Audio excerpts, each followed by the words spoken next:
రోజు దేవుడు మనల్ని సజీవులుగా ఉంచి దేవుని సన్నిధానానికి నడిపించిన ఆ దేవుని బట్టి దేవుని నామానికి మహిమ కలిగిన గాక.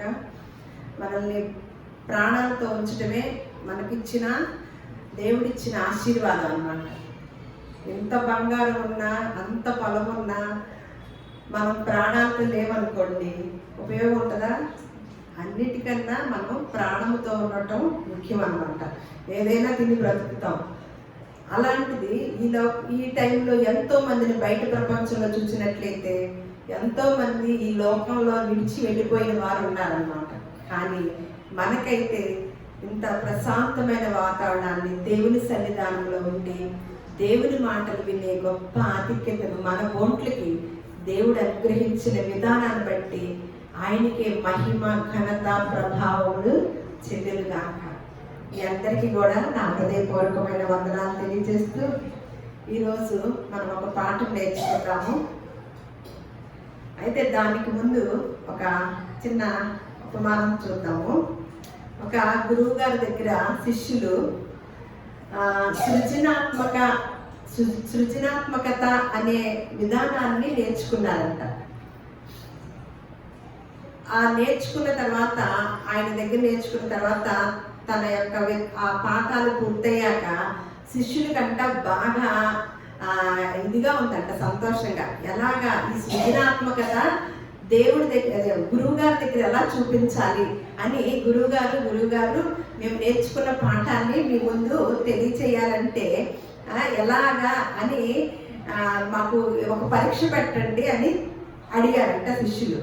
నేర్చుకున్నారు కదా, నేర్చుకున్న దాన్ని బాగా వ్యక్తం చేయాలనే ఆలోచనతో అడిగినప్పుడు గురువు గారంట ఒక జల్లెడిచ్చి ఇది మీరు నదిలోకి వెళ్ళి నీటితో నింపండి అని చెప్పారంట. చెప్పేసరికి ఆ జల్లెడి తీసుకొని శిష్యులందరూ నదిలోకి వెళ్ళారు. జల్లెడి బట్టి నీళ్లు తీసుకొస్తుంటే ఏమవుతుందండి? నీళ్లు అంతా కారిపోతా ఉన్నాయి. మళ్ళా పడుతున్నారు, మళ్ళా కారిపోతున్నాయి. ఇక అలా చేస్తూ కూర్చున్నారనమాట నదిలో. గురువు గారు ఏంటి ఇంకా అక్కడ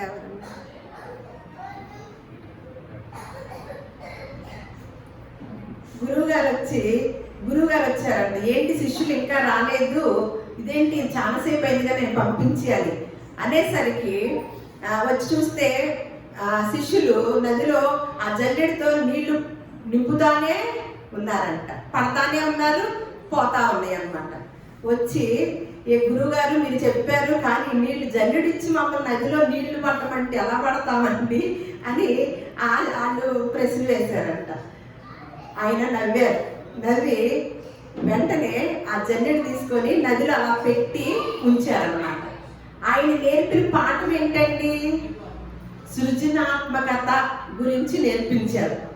సృజనాత్మకత అంటే మనము ప్రతిదాన్ని కూడా సులువుగా ఆలోచించాలి, సున్నితంగా చక్కగా జ్ఞానయుక్తంగా ఆలోచించాలన్నమాట. గురువు గారు పెట్టిన కండిషన్ ఏంటంటే నదిలోకి వెళ్ళి జల్లెడితో నీరు నింపండి అని అన్నాడు. కానీ జల్లెడితో నీళ్లు తీసుకురామని అనలేదు కదా. ఏం ఆలోచించారు వీళ్ళు? కంగారు కదా. నేర్చుకున్నది ఎట్టగొట్ట ప్రదర్శించాలి తప్ప అసలు నేర్చుకున్న దాంట్లో ఏముంది, అసలు ఇందులో ఉన్న సూత్రాలు ఏంటి, ఇందులో ఉన్న తెలియని ఆ సున్నితత్వం, ఆ సృజనాత్మకత ఏంటి అనేది ఆ కోణం లేదు వీళ్ళకి.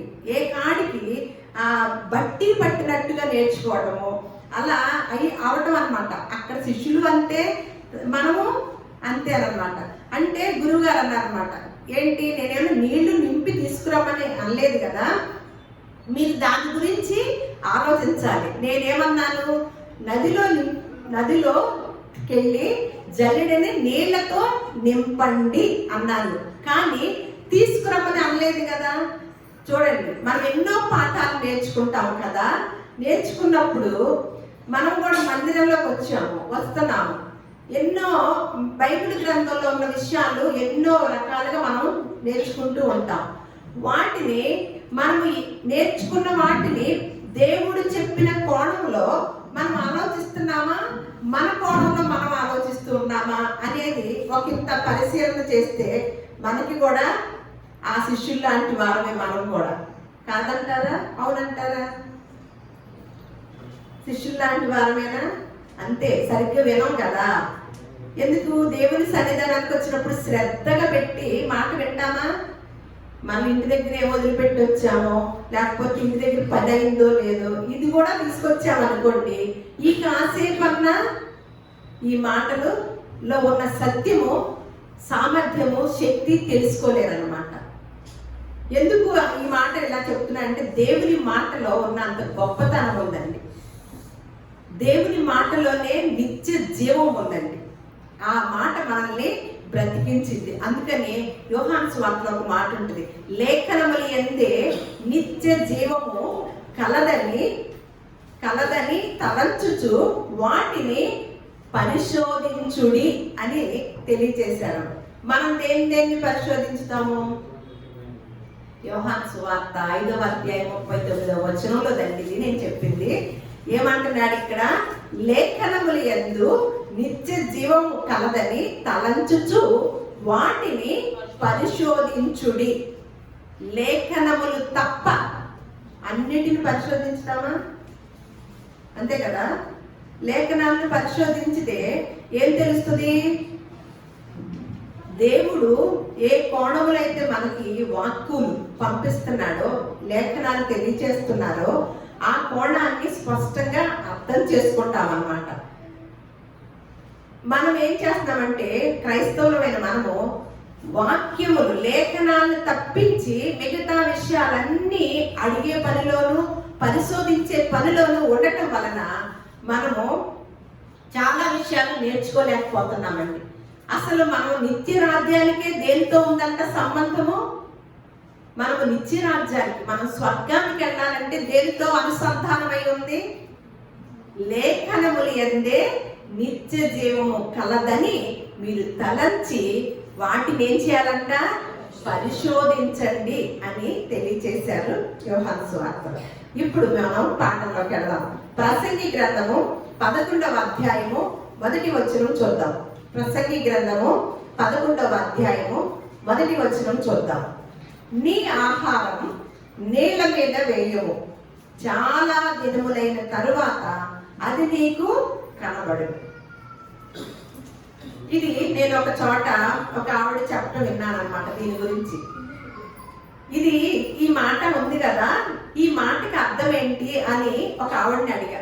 చాలా సంవత్సరాలు దేవుణ్ణి తెలుసుకున్న ఆవిడే అనమాట. ఒక 30 సంవత్సరాలు 40 సంవత్సరాలు అవుతుంది.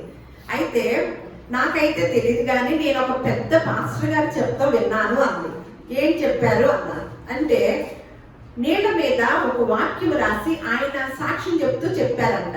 ఒక చీటీ మీద వాక్యం రాసి నీళ్ళ మీద వదిలేశారంట. తర్వాత ఎప్పుడో ఎవరికో అది దొరికిందంట. మొత్తానికి తెలిసిందంట వేరే వాళ్ళకి దొరికిందని. అది ఆ తర్వాత తిరిగి ఆయన దగ్గరికి వచ్చిందంట అని ఆవిడ చెప్తుంది అనమాట. మీకైతే ఏమనిపించింది? నీళ్ళ మీద ఆహారం వేస్తే ఉంటుందా, కుడిపోద్దా?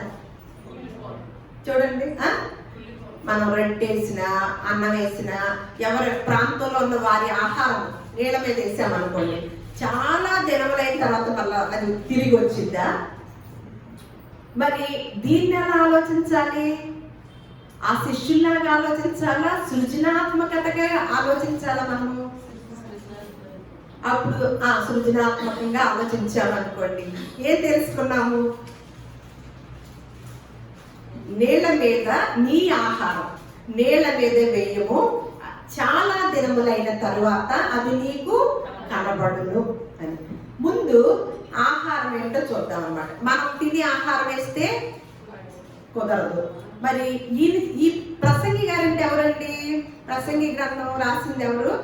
సొలొమోను గారు అన్నమాట. గొప్ప జ్ఞానమా, తక్కువ జ్ఞానం ఉన్నాయని రాశాడా? చాలా గొప్ప జ్ఞానం ఉన్నాయని రాసిన మాట కదా. అంటే ఆయన ఆ మాటలో ఏదో సృజనాత్మకత ఉంటది కదా, గొప్ప జ్ఞానము దాగి ఉంటది అన్నమాట. మరి ఈ ఆహారం కాదన్నప్పుడు మరి ఆహారం ఏంటో, నీళ్ళ మీద వేసే ఆహారం ఏంటో చూద్దాము. తర్వాత నీళ్ళు ఏంటో చూద్దాం అన్నమాట. నీళ్ళ మీద ఆహారం అంటే ఆహారం ఏంటి అని ఒకసారి యోహాను సువార్త 6వ అధ్యాయము 27వ వచనం చూద్దాం. యోహాను సువార్త 6వ అధ్యాయము 27వ వచనం. క్షయమైన ఆహారము కొరకు కష్టపడుకుడి గాని నిత్య జీవము కలగ చేయు అక్షయమైన ఆహారము కొరకే కష్టపడుడి, మనిషి కుమారుడు దానిని మీకిచ్చును. ఇక్కడ యేసుక్రీస్తులు వారు 2 ఆహారాల గురించి, విధానం గురించి చెప్తున్నారు అన్నమాట. ఒకటి క్షయమైపోయే ఆహారం. అంటే మనం కష్టపడేదంతా కూడా దేని కొరకు కష్టపడుతూ ఉంటామండి అంటే అది నిలిచి ఉండదు కదా, ఏమవుతుంది, పోతుంది అనమాట. అంటే మనం కష్టపడేదాన్ని అంతా కూడా దేని కొరకు కష్టపడుతున్నాము. మనం ఒక సామెత కూడా ఉంటుందిగా, కోటి విద్యలు ఎన్ని చదువులు ఎన్ని డిగ్రీలు సంపాదించినా దేనికోసం పనికి వస్తుంది? స్వర్గానికి పనికి వచ్చిందా? కూటి కొరక? కూటి కొరకే.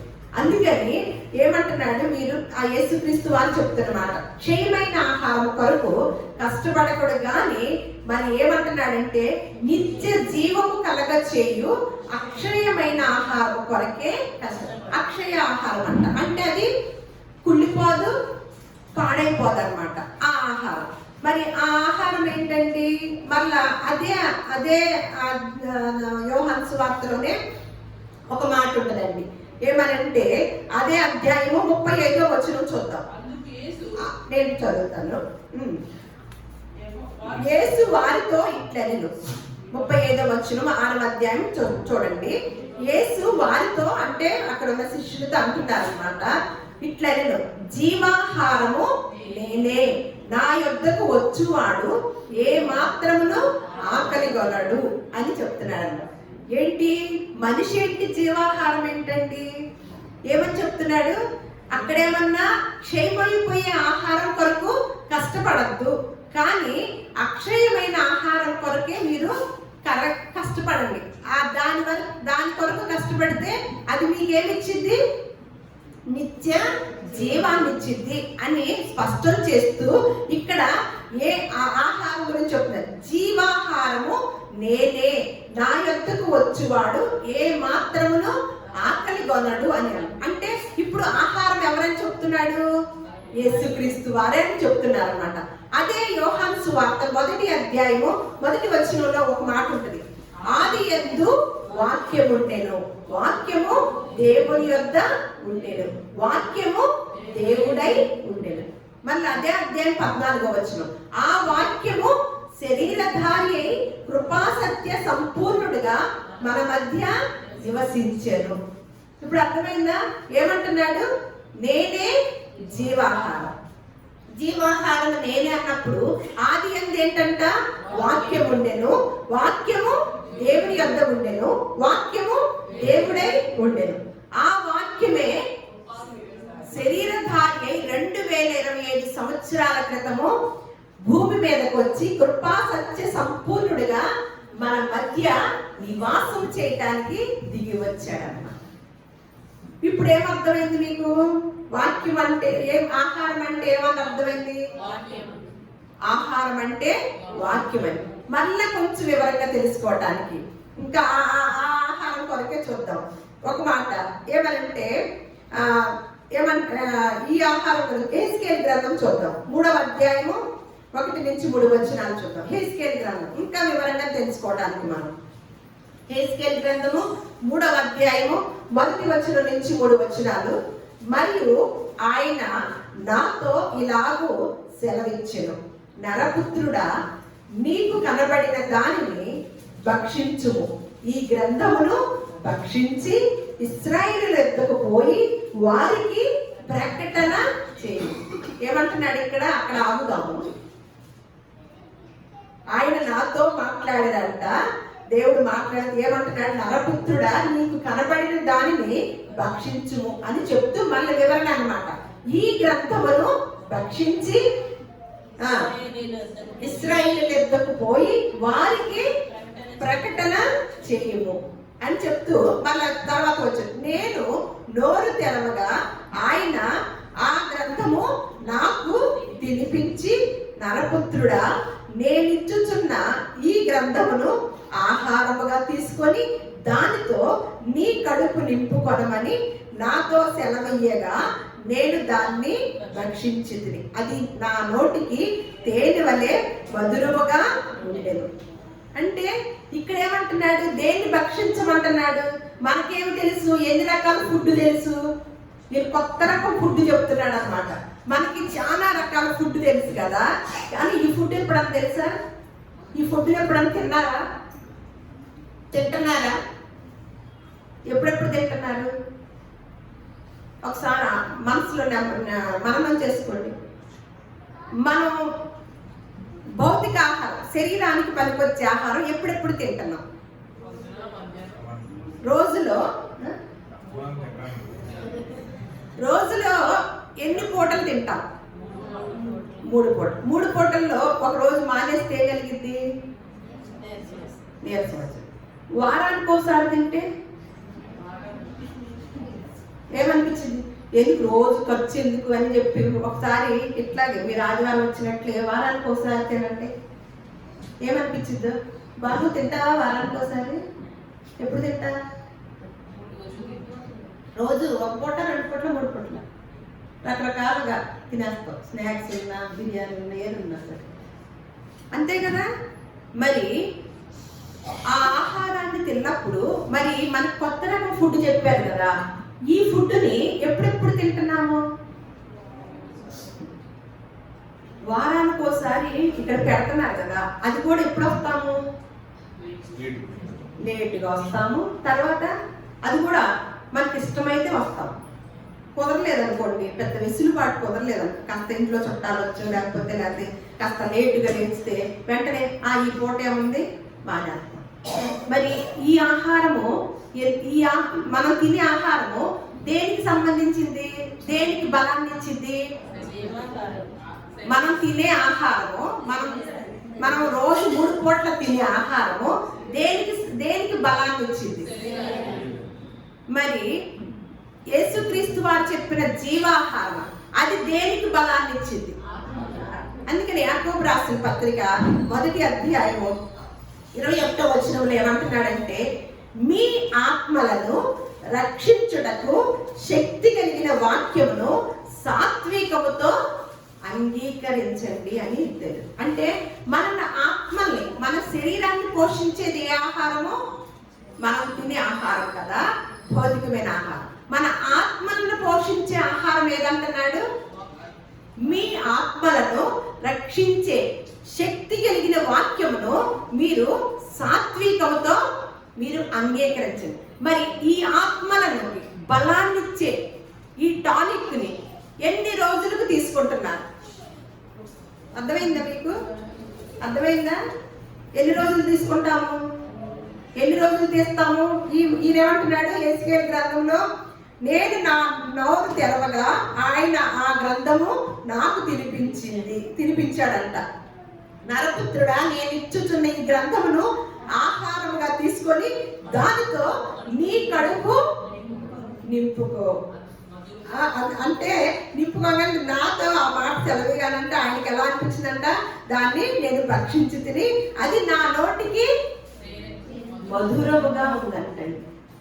నిజంగా దేవుని సన్నిధికి వచ్చే వారములో ఉన్న ఆలోచన సరళి పెంచుకోకపోతే మనము ఈ ఆత్మలను రక్షించుకునే విధానంలో మనం ఉండగలుగుతామో ఉండలేమో అనేది మనకే తెలుస్తుంది అనమాట.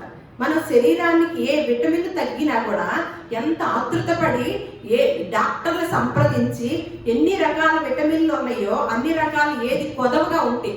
ఒక డి విటమిన్ తక్కువైంది అన్నాడు అనుకోండి, ఈ విటమిన్ తక్కువైందని డాక్టర్ గారు చెప్పారు అనుకోండి, దాన్ని పెడతానికి ఎంత ప్రయత్నం చేస్తారండి? మరి మనకు అన్ని విటమిన్లు ఉన్నాయా?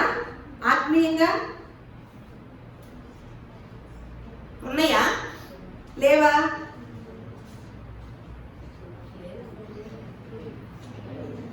చల్లగా ఉంది, నిద్ర వస్తుందా? మరి ఇప్పుడు ఏం తెలిసింది మనకి? నీ ఆహారమును నీళ్ల మీద వేయము, అది చాలా దినములైన తర్వాత నీకు అది కనపడదనుంది. ఇప్పుడు ఆహారం అంటే ఏమని తెలుసుకున్నాము? వాక్యము. అయితే మరి ఏం తెలుసుకోవాలి? మరి ఏటి గురించి తెలుసుకోవాలి? నీళ్లు. నీళ్ళు అంటే ఏంటో చూద్దాం. ఇక్కడ ప్రకటన గ్రంథము 17వ అధ్యాయము 1-2 వచనాలు. ప్రకటన గ్రంథము 17వ అధ్యాయము 1-2 వచనాలు. ఆ 7 పాత్రలను పట్టుకొని ఉన్న 7 దేవదూతలలో ఒకడు వచ్చి నాతో మాట్లాడుచు ఇలాగూ చెప్పాను, నీవిక్కడికి రమ్ము, విస్తార జనముల మీద కూర్చున్న మహావేశ్యకు చేయబడు తీర్పు నీకు కనపరిచెదరు. భూరాజులు ఆమెతో వ్యభిచరించిరి. ఇక్కడ ఏమని అర్థం అవుతుందండి? ఏమని చెప్తున్నారు? 7 పాత్రలను పట్టుకొని ఉన్న 7 దేవదూతలలో ఒకడు వచ్చి ఎవరితో? నాతో మాట్లాడొచ్చు ఇలాగూ చెప్పాను. ఎవరితో మాట్లాడారు? నాతో మాట్లాడు. నాతో అన్న ఆయన ఎవరండి? యోహాను గారు ఎక్కడ ఉన్నారు? ఆయన యేసుక్రీస్తు వారికి ప్రియమైన శిష్యుడు అన్నమాట. యేసుక్రీస్తు వారిని శిలువ మరణం అయిపోయాక తర్వాత ఆయన తీసుకొని ఎక్కడేశారో తెలుసా? పద్మాస్ ద్వీపంలో పడేశారు. ద్వీపం అంటే తెలుసుగా, జనసంచారం ఉంటుందా? అక్కడ తర్వాత మొదటి అధ్యాయంలో చూస్తాం, ఆయన పద్మాస్ ద్వీపంలో పరవశుడై రాసిన మాటలంట. పరిశుద్ధాత్మ ప్రేరేపణతోనూ దేవుని యొక్క దర్శనంతోనూ ప్రకటన గ్రంథం అంతా కూడా జరగబోయినవి, జరిగినవి, జరుగుతున్నవి 3 కూడా ఉంటాయి అన్నమాట ఆ ప్రకటన గ్రంథం. ఆయన ఒక ద్వీపంలో పడేస్తే దేవుణ్ణి సేవించుతున్నందుకు, దేవుని మాటకు లోబడినందుకు ఆ యోహాను గారిని తీసుకెళ్ళి ఎక్కడేశారండి? జైలు కూడా కాదు, ఎక్కడేశారు? పద్మాస్ ద్వీపంలో వేసినప్పుడు ఎలా ఉంటామండి? మన ఇంట్లో ఒక వ్యక్తి కనపడకుండా, మన బంధువులు కనపడకుండా, మన ఇంట్లో వాళ్ళు కనపడకుండా ఎక్కడో మనల్ని పడేశారు ఎడారిలో. దేవుణ్ణి నమ్ముకున్నందుకు ఏం చేస్తాము? ఏడుస్తూ కూర్చుంటామా? సంతోషించి పరవశంతో ఉంటామా? నిజంగా చెప్పండి. కానీ యోహాన్ గారు ఏం చేస్తున్నారంట? పద్మాస్ ద్వీపంలో పరవశుడై ఉన్నాడంట. ఆయన రాస్తూ ఏమంటున్నాడు? 7 పాత్రలు పట్టుకొని ఉన్న 7 దేవదూతలలో ఒకడు వచ్చి నాతో మాట్లాడచ్చు ఇలాగూ చెప్పాడు, నీవిక్కడికి రమ్ము, విస్తార జనముల మీద కూర్చున్న మహావేశ్యకు చేయబడు తీర్పు నీకు కనపరిచెదరు. భూరాజులు ఆమెతో వ్యభిచరించిరి. మహావేశ్య అంటే ఎవరండి? ఆ వేశ్య ఎక్కడ కూర్చుందంట? జలవం మీద కూర్చుందంటండి. జలవం మీద కూర్చుంది. అది ఏం చేస్తుందంట? దానితో భూనివాసుల్ని, భూరాజులు ఆమెతో విచారం చేస్తున్నారంట. అంటే చూడండి, ఏమంటే మహావేశ్య అంటే అపవాది అన్నమాట.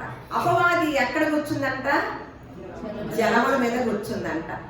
మనము దాని గురించి తెలుసుకునే ముందు ఒకసారి మత్తయి సువార్త 4వ అధ్యాయంలో యేసుక్రీస్తు వారికి జరిగిన సంఘటన చూద్దాం అన్నమాట.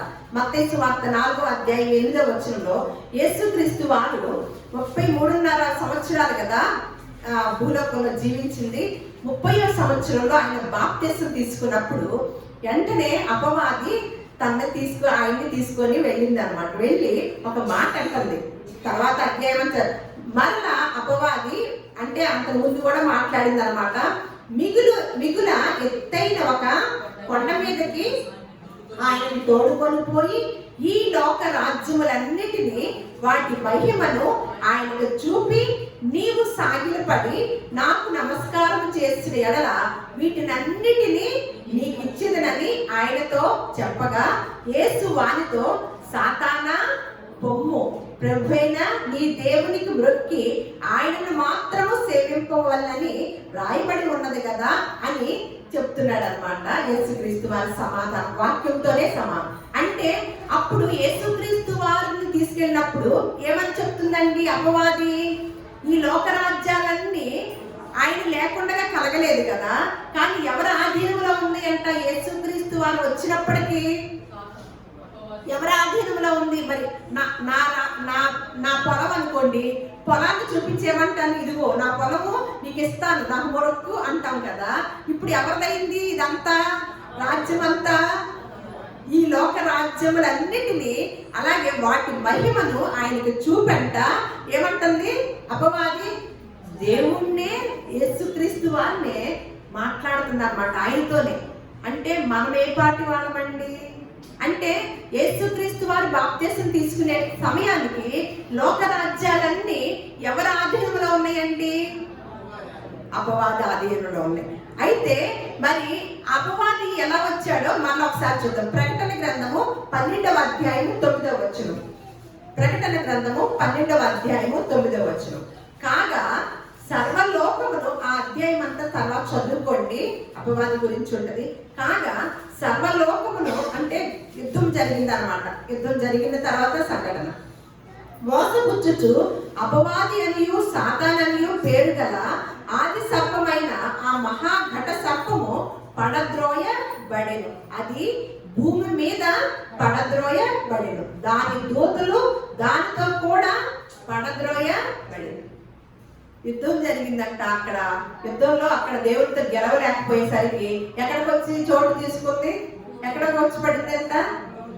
అపవాది ఆ ఆది సర్పమైన ఆ మహాఘట సర్పము పడద్రోవి. అది కూడా దాంతో పాటు దాని యొక్క దూతలు కూడా పడద్రోవి. అంటే ఇప్పుడు ఆల్రెడీ ఎవరున్నారు అక్కడ? ఎవరు పడ్డారండి? అపవాది. ఇప్పుడు మహావేశ్య అంటే ఎవరని తెలుసుకున్నాము? అపవాది అన్నమాట. జలముల మీద ఏం చేసిందంట? కూర్చుందంట. మరి జలం అంటే ఏంటో చూద్దాం. ప్రకటన గ్రంథము మరలా అదే అధ్యాయం 17వ అధ్యాయము 15వ వచనం. ప్రకటన గ్రంథము 17వ అధ్యాయము 15వ వచనం. మరియు ఆ దూత నాతో ఇలాగూ చెప్పెను, ఆ వేశ్య కూర్చున్న చోట నీవు చూచిన జనములు ప్రజలను, జన సమూహములను, జనములను, ఆయా భాషలు మాట్లాడు వారిని సూచించును. అంటే ఎవరంటే ఇప్పుడు జనములంటే ఎవరండి? అర్థమైందా? అర్థమవుతుందా చెప్పే మాటలు? జనములంటే ఎవరంటండి? అదే మళ్ళా ఎవరెవరు? ఒక ప్రాంతం వాళ్ళు కాదు, ప్రపంచంలో ఉన్న వారందరి గురించి చెప్తున్నాడు అనమాట. ఆ దూత నాతో ఇలాగ చెప్పారు, ఆ వేసి కూర్చున్న చోట నీవు చూసిన జలములు. ఎక్కడ కూర్చుందంట? మనం ఏంటి ఏ వచనంలో చూసాము? మనము 12వ వచనంలో చూసామా? ఇప్పుడు 15 మనం అంతకుముందు చదివాం కదా. 1-2 వచనాల్లో చూసాం. ఏమని? మహావేశ్య జలముల మీద కూర్చుందని. ఇప్పుడు ఇక్కడ వివరణిస్తున్నారనమాట. ఏమని? మరియు ఆ దూత నాతో ఇలాగూ చెప్పాడు, ఆ వేశ్య కూర్చున్న చోట నీవు చూచిన జలములు ప్రజలను, జన సమూహములను, జనములను, ఆయా భాషలు మాట్లాడు వారిని సూచించును. అంటే జనములు అంటే ఎవరు? ప్రజలు. ఆ ప్రజల మీద ఎవరు కూర్చున్నారంట? సాతాను కూర్చుందంట. ఎందుకు? దేవునికి పనికి రాకుండా చేయాలని, దేవునికి పనికి రాకుండా చెయ్యాలని, మనల్ని ఏం చేయాలంట? తప్పుదారి పట్టించాలని ఏం చేస్తుంది? అక్కడ కూర్చుందంట. ఇప్పుడు ఏమంటున్నాడు? ఆ జలముల మీద మనము అలాంటి స్థితిలో ఉన్నప్పుడు ఎవరో మనకి సువార్తని ప్రకటించారు. అప్పుడు ఏమైంది? మనము ఎక్కడి నుంచి వచ్చాము? అపవాది నుంచి విడుదల పొందుకొని వచ్చాము. అందుకని ఏమని చెప్తున్నారు? ప్రసంగి గారు ఎంత జ్ఞానంతో మాట్లాడాడో చూడండి. నీ ఆహారం, మీ ఆహారం, మీరేది తింటున్నారో ఆత్మీయ ఆహారాన్ని ఎక్కడేమంటున్నాడు? జలముల మీద. అంటే మనుషుల మీద వెయ్యండి. చాలా దినములైన తర్వాత మరలా అది నీకు. ఒకప్పుడు మనకి ఎవరో ఒక మాట చెప్పారు. ఒక మాట చెప్పగానే వింటామా మనము? ఎన్నాళ్ళు పట్టింది? కొన్ని దినాలు పడుతుంది. దినాలు పట్టిన తర్వాత ఏమవుతాము? ఎక్కడికి వెళ్తాము? దేవుని సన్నిధికి వెళ్తామన్నమాట. చూడండి ఎంత గొప్ప విధానాన్ని తెలియచేస్తూ ఇందాకే చెప్పాక కథలో మనము సృజనాత్మకంగా ఆలోచించాలన్నమాట. అంతేగాని నీళ్ల మీద వేయమన్నారు కదా ఆహారం, చీటీ రాసి వాక్యం రాసి చేసేసామనుకోండి వస్తుందా? ఏం చేయమంటున్నాడు ఇప్పుడు? ఆ జనములకి మనం ఏం చేయాలంట? సువార్త ప్రకటించాలి. మనం భౌతికంగా తిన్న ఆహారము 3 పూటలు తింటున్నాం అంటున్నాం కదా, అది 3 పూటలది కడుపులోనే ఉందనుకోండి, ఏమవుతాము? ఎలా ఉంటుంది చెప్పండి ఒకసారి. 3 పూటలు అన్నం కడుపులోనే ఉన్నాం అనుకోండి, తెల్లారికి ఆకలి వేస్తుందా? ఏం చేయాలి? అది బయటికి పంపించాలి కదా. బయటికి పంపించి ఆ 2 పనులు శరీరంలో మంచిగా జరుగుతున్నాయి అనుకోండి, సమయానుకూలంగా కాలకృత్యాల విషయంలో, అప్పుడు ఏమంటారు డాక్టర్ తెలుసా? మీరు ఆరోగ్యవంతులు అంటారు. మీరు ఆరోగ్యవంతులు అంటారు. మరి అక్షయ ఆహారాన్ని మనం తింటున్నాం. ఈ గ్రంథాన్ని తింటున్నాం. తిని మనలోనే ఉంచుకుంటున్నామా? మనం ఏం చేయాలి మరి? మనం ఆత్మీయ ఆరోగ్యవంతులు అనిపించుకోవడానికి మనం ఆ ఆత్మీయ ఆహారాన్ని ఏం చేయాలి? ఈ జీవాహారాన్ని ఎక్కడ వేయాలి? నేల మీద వేయాలి, జనముల మీద వేయాలి. అప్పుడు మనము ఆత్మీయ ఆరోగ్యవంతులుగా పరిగణించబడతామన్నా. ఆత్మీయ ఆరోగ్యవంతులుగా ఉంటాం. మరి ఆత్మీయ భౌతికమైన ఆరోగ్యం గురించి ఆలోచిస్తున్నారా? భౌతికమైన ఆరోగ్యం గురించి ఆలోచిస్తున్నారా? మరి ఆత్మీయ ఆరోగ్యం గురించి ఎప్పుడు ఆలోచించట్లేదా? ఆలోచిస్తున్నారా?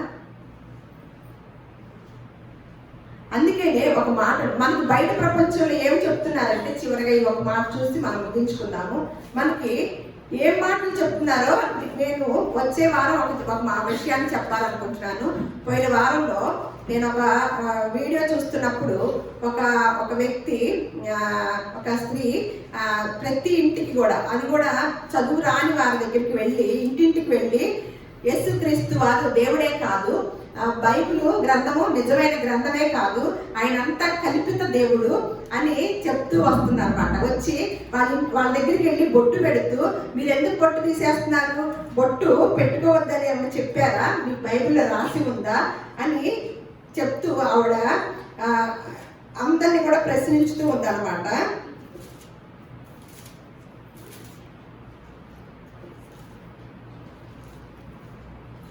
అయినప్పుడు నేను అది చూస్తూ ఉన్నా. అంటే మరి చాలా మంది పాస్టర్లు రకరకాల టచ్ అని పడగొట్టడము, లేకపోతే ఇంకోటి నూనె డబ్బాలు తీసుకొని అందరు కొనుక్కోమని చెప్పి వాటితో ప్రార్థన చేయించడం, ఇవన్నీ చేసి వాళ్ళు 50,000 కోట్ వేసుకుంటారు. ఒక్కొక్కళ్ళు అంత కోట్ వేసుకుంటారా? మేమైతే అలా ఉంటుందా మాది అని ఇలా మొత్తానికి చెప్తూ ఉన్నానమాట. సరే, ఆ పాస్టర్ల గురించి బయట ప్రపంచంలో పాస్టర్లు ఎలా ఉన్నారో మనకు తెలుసు కదా. వాళ్ళందరి గురించి ఎకోరో పెట్టింది అనమాట. దానికి నేనేం అనిపించలేదు, నాకేం అనిపించలేదు. కానీ బైబిల్ గ్రంథము తప్పు, ఇది కల్పిత గ్రంథము, యేసుక్రీస్తు వారి కల్పిత దేవుడు అనగానే నాకు చాలా కోపం వచ్చిందనమాట. వచ్చి వెంటనే తనకి ఫోన్ చేశారు. ఫోన్ చేసి మాట్లాడటం జరిగింది. తను కూడా చాలా బాగానే మాట్లాడింది, మంచిగానే. నా పేరు చెప్పాను, తన పేరు చెప్పింది. నేను ఒకటే మాట చెప్పాను, నువ్వు పాస్టర్ల గురించి చెప్పడంలో తప్పులేదు, ఎందుకంటే వారు అలా చేస్తారు. దేనిలోనైనా దేవుణ్ణి అనుసరించే వారిలో కూడా ఆ విధానం ఉంటుంది. ఎవరినైనా ఎందులోనైనా ఉంటుంది, ఏ భక్తిలోనైనా ఉంటుంది. కానీ బైబిల్ గ్రంథము కల్పితము, యేసుక్రీస్తు వారి కల్పిత దేవుడు అంటే మాత్రము నేను ఊరుకోనమ్మా. నా దగ్గర కొన్ని వీడియోస్ ఉన్నాయి, నేను పెడతాను. తర్వాత నీతో కలిసి మాట్లాడతాను, నీతో ఫోన్లో మాట్లాడతాను. ఈ దేవుని గొప్పతనాన్ని, నీ దేవుని గొప్పతనం చెప్తూ చాటు. కానీ నిజమైన దేవుడైన మేము సేవిస్తున్న దేవుడిని దేవుడే కాదని చెప్తంలో నీకు ఆ హక్కు లేదు. అయితే నువ్వు పాపాన్ని మూట కట్టుకుంటున్నావమ్మా. మీ దేవుళ్ళు కూడా మేము తప్పు అంటే మేము కూడా అంతేను. కానీ మేము ఎప్పుడు కూడా మా దేవుని గొప్పతనం చెప్తున్నామే కానీ మీరు వేరే దేవుళ్ళని దూషించకూడదంటే పలాను వాళ్ళు దూషించారండి, నేను అందుకని అంటున్నానంటే సరే వాళ్ళనను, కానీ పరిశుద్ధ గ్రంథం యొక్క గొప్పతనము నీకు తెలియదమ్మా. కరోనా వచ్చింది, అది ప్రపంచం అంతటికి వచ్చిందా, ఒక దేశానికి వచ్చిందండి? ప్రపంచం. మనం ఏమంటాము, కరోనా వచ్చిన సమయంలో మేము ఇల్లు కట్టామండి. కరోనాకు ముందు ఇల్లు కట్టామండి, లేదు పెళ్లి చేశామండి, ఇలా చెప్పుకుంటామా? కానీ యేసుక్రీస్తు వారు కూడా ప్రపంచ దేవుడు అన్నమాట. ప్రపంచాలకే దేవుడు, లోకాల్ని కలగజేసిన దేవుడు. ఇప్పుడు ఎంత వ్యతిరేకంగా ఉన్నప్పుడు యేసుక్రీస్తు వారంటే ఒక మతం అని, అసలు ఈ దేవుడు మా దేవుడు కాదని చెప్తూ ఎంత వ్యతిరేకంగా ఉన్నప్పుడు, మరి 2025 సంవత్సరాల క్రితం ఎంత వ్యతిరేకంగా ఉండుంటుందండి. కానీ ఈయనలో ఒక గొప్ప విశిష్టత ఉండబట్టే క్రీస్తు శక పురుషుడిగా ఈయన్ని గుర్తింప చేయగలిగారన్నమాట. యుగానికి పురుషుడు, శక పురుషుడై ఉన్న యేసుక్రీస్తు వారిని మధ్యవర్తిగా పెట్టుకొని, ఇప్పుడు నా పేరు చెప్పుకోవాలన్నా, నా పుట్టినరోజు చెప్పుకోవాలన్నా, లేదు మేము ఏదైనా రిజిస్ట్రేషన్ చేయించుకోవాలన్నా ఎవరిని వాడుకోవాలండి? యేసుక్రీస్తు వారిని. మరి కల్పిత దేవుడైతే దాన్ని పక్కన పెట్టచ్చు కదా, పెట్టడానికి కుదరదు. ఒక అద్భుతం జరిగింది కాబట్టి ఆ దినాల్లో వారు ఆ దేవుణ్ణి శక పురుషుడిగా పెట్టుకోవడం జరిగిందనమాట. అట్లా నేను కొన్ని చెప్తూ కొన్ని వీడియోలు పెట్టి, అంటే పెట్టండి నేను ఎన్ని వీడియోలైనా చూస్తాను అని ఆ సహోదరి చెప్పిందనమాట. నువ్వు నా చెల్లి లాంటి దానివమ్మా, నీకు మనం ముందు భవిష్యత్తులో మరన్ని విషయాలు తెలుసుకుందాము, అంతేకాని వివాదంతో వద్దు. సత్యము తెలుసుకోవాలి, ఆ యొక్క స్వర్గానికి వెళ్ళటానికి మనం ప్రయత్నం చేయాలే కానీ వివాదాలతో కాదమ్మా. ఎవరో ఇంటికి వెళ్ళి నువ్వు బొట్టు పెట్టి వచ్చి చేయమంటే తప్పు, అది తప్పు. వాళ్ళకి ఒక కమిట్మెంట్ ఉంటుంది. బైబిల్లో నిజంగానే నువ్వు చెప్పినట్లు బొట్టు పెట్టుకోమని, తీసివేయమని ఏదీ లేదు. నిజమే. అబద్ధ బోధకులు బోధిస్తున్న విధానము బయట ప్రపంచంలో ఏం జరిగిందంటే దేవుని నామాన్ని అవమానపరిచే స్థాయిలోకి వెళ్ళిందనమాట. అందుకనే పౌలు గారు ఒక మాట అంటారు, మీ దగ్గరికి నేను వచ్చేటప్పుడు సువార్త ఆశీర్వాదంతో వస్తాను అని తెలియచేశాడు. ఏమనంటే 15వ అధ్యాయము 29వ వచనం, రోమాపత్రిక 15వ అధ్యాయము 29వ వచనం. మనకి చర్చిలకు వెళ్ళే వాళ్ళందరికీ కూడా మిమ్మల్ని ఆశీర్వదిస్తాడు దేవుడు, మీకు సమస్యలు తీసివేస్తాడు, మీకు అనేక సమస్యల్ని, అప్పుల నుంచి విడిపిస్తాడు, మీకు పిల్లలు కలగజేస్తాడు, మీకు పెళ్లిళ్ళు అవుతాయి, మీ సమస్యలన్నీ తీరిపోతాయి, మీకు అనారోగ్యం నుంచి విడుదల పొందుతారు అని ఇలాంటి మాటలు తప్ప ఇంకొక మాట మనము చూడమండి. నిజంగానే అందుకనే అనేక మంది ఇలా అనటానికి అవకాశం అవుతుంది అనమాట. కానీ పౌలు గారు ఆశీర్వాదం అంటే ఏమిటో అనేది ఇక్కడ తెలియచేశారు. నేను మీ వద్దకు వచ్చినప్పుడు క్రీస్తు యొక్క ఆశీర్వాద సంపూర్ణముతో వత్తునని ఎరుగుదును అని చెప్పారు. అంటే దాని మీద ఒక 5 అని అక్షరం వేసి ఉంది. ఏం ఆశీర్వాదం అంట? సువార్త ఆశీర్వాదం. దేవుని సన్నిధికి వచ్చే వారికి వాక్యము దొరకటమే ఆశీర్వాదం. ఎందుకంటే లేఖనములు యందే నిత్య జీవం, స్వర్గం ఉంది. మనకి వాక్యము దొరకటమే ఆశీర్వాదం. మిగతా అన్నీ ఉంటవి, పోతవి, వస్తూ ఉంటవి, పోతూ ఉంటవి. వాటి మీద కనుక మనం ఇల్లు కట్టుకుంటే అవి ఏమవుతాయో యేసుక్రీస్తు వారు ఉన్న కాలంలోనే మనకి వివరంగా తెలియజేశారనమాట. ఇటువంటి గొప్ప శక్తిగా, ఆత్మలను రక్షించగలిగిన శక్తి కలిగిన వాక్యాన్ని మనము సాత్వికంతో అంగీకరించి, లేఖనములు యందే నిత్య జీవము కలదు కాబట్టి మీరు దానిని పరిశోధించండి అని చెప్పిన మాట ప్రకారము మనం మరంతగా ముందుకు వెళుతూ మనము ఆ యొక్క నిత్యరాజ్యానికి వారసులం అవుదాము. దేవుడు ఈ మాటల్ని మన హృదయాల్లో ఫలింపచేయునుగాక. దేవుడు మిమ్మల్ని అందరినీ కూడా ఆశీర్వదించునుగాక.